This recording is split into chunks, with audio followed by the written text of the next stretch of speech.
Hello everyone, welcome back to the channel.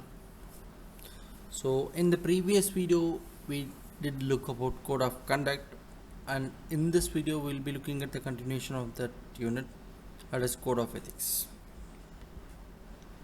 So in this video we'll be looking at what is code of ethics, different components, what are the utilities of code of ethics, what are the issues and the measures needed to strengthen the code of ethics.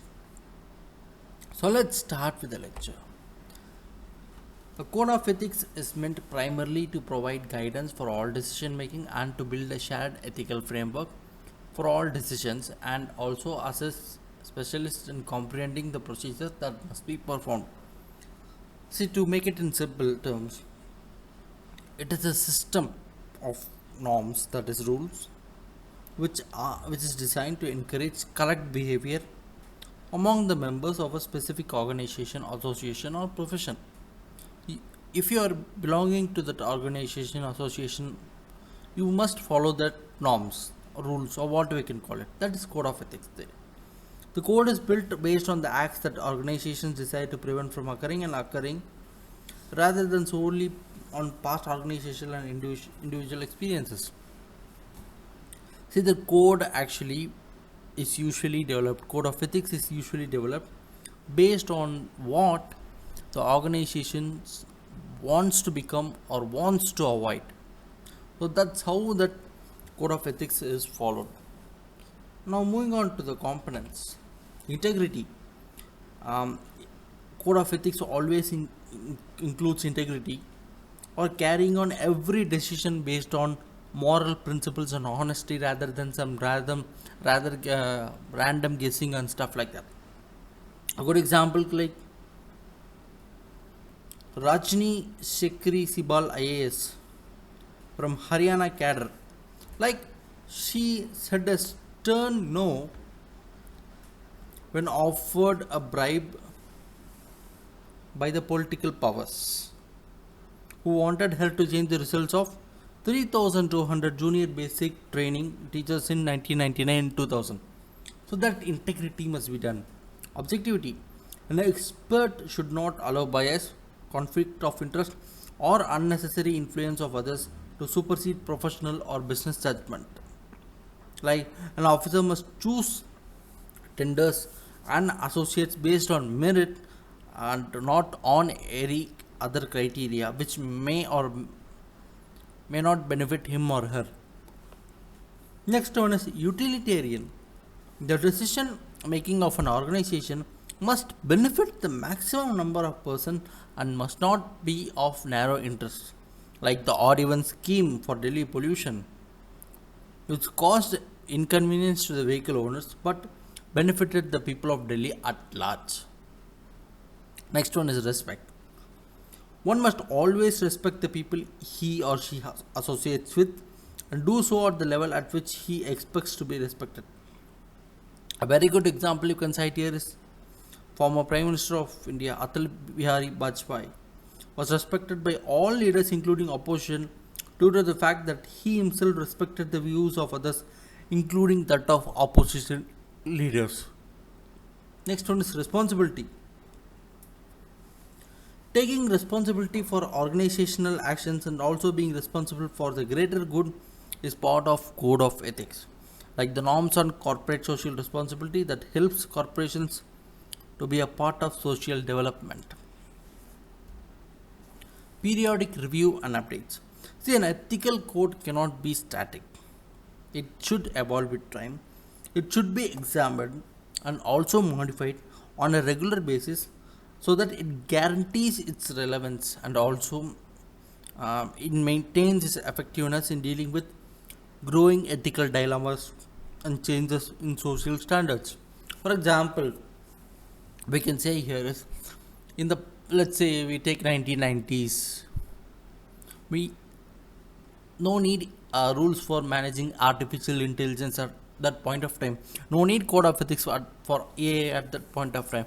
But in today's scenario, to manage or deal with AI, a proper code of ethics is definitely needed. That periodic updation must be done. Now moving on to the utility of the code of ethics.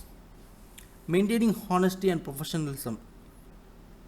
See, a code of ethics encourages honesty and professionalism in government. Like it establishes expectation of civil officials to maintain their high ethical standards, be it in their professional in their relationship or even in terms of upholding the public service values. Next one is preventing conflicts of interest. See, the code of ethics tackles conflicts of interest and advises federal officials on how to identify, report, or manage such conflicts. It should also note that aids in the prevention of circumstances in which personal interests may influence or jeopardize the impartiality, objectivity, or fairness of the public acts.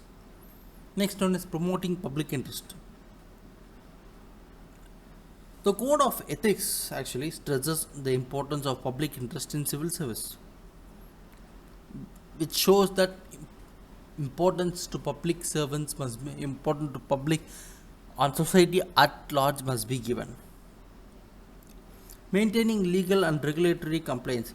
An ethical code ensures that civil officials follow legal and regulatory standards. It stresses government officials' obligations to follow laws, regulations, and policies in their performance of their tasks. Next one is continuous improvement and learning.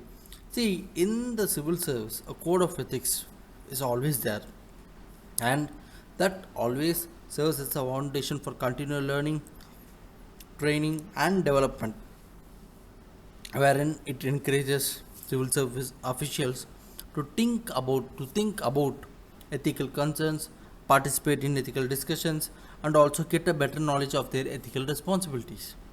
Now let's look into some issues. Restrictive and rigid. Code of ethics may sometimes hamper the genuine decision making in special circumstances. Like sticking to the code of ethics during a riot or communal clash is not clearly advisable. You cannot follow procedure and stop the riot or clash. You must do it immediately and you must think on your own. Neglect of individual. Utilitarian norms may be subject to a particular individual to be affected in the interest of a larger benefit. Like example, a person may be arrested on preventive detention grounds because of the suspicion that he may cause trouble in the future. Next one is cultural norms. Certain ethical norms may not be applicable to all persons of different social economic background. Like an officer in the police force may not want to arrest individuals from a similar background on him on preventive grounds. So that's natural, and that issues is with code of ethics. Next one is ethical relativism. Different people or groups may have different ethical convictions or cultural norms. A code of ethics may confront difficulties in integrating multiple viewpoints and guaranteeing inclusions while also adhering to the fundamental ethical values. Like, actually, to make it simple, different groups have different ethical convictions. What is right for me might be wrong for him. What is right for him may be wrong for me. So, to integrate that multiple viewpoints and guaranteeing inclusion is quite difficult.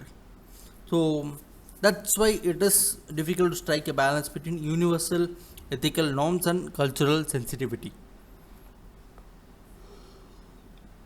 Now, what are the measures needed? See, according to the second ARC Administrative Reforms Commission, the 10th report, Refurbishing Personal Administration, Scaling New Heights.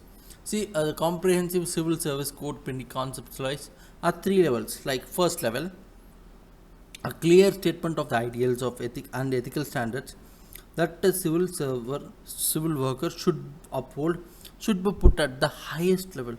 Like, it should bring up in terms of political neutrality, upholding the highest ethical standards, accepting responsibility for one's action. These all come at the first level. The second level, which govern a civil servant's action, can be articulated at the basic principle. Like, this would comprise of the code of ethics, like how an officer should work around dealing with honesty, integrity, and stuff. And at the third level, To bring it more specific, a code of conduct is brought in, like which provides a list of acceptable and prohibited behavior and puts in a clear and plain manner. So these all are brought in and happens at the code of ethics. So with this we are done with today's lecture, guys. Hope we understood the concept code of ethics. Do comment your doubts if you have any, and keep supporting our channel and do subscribe. Thank you.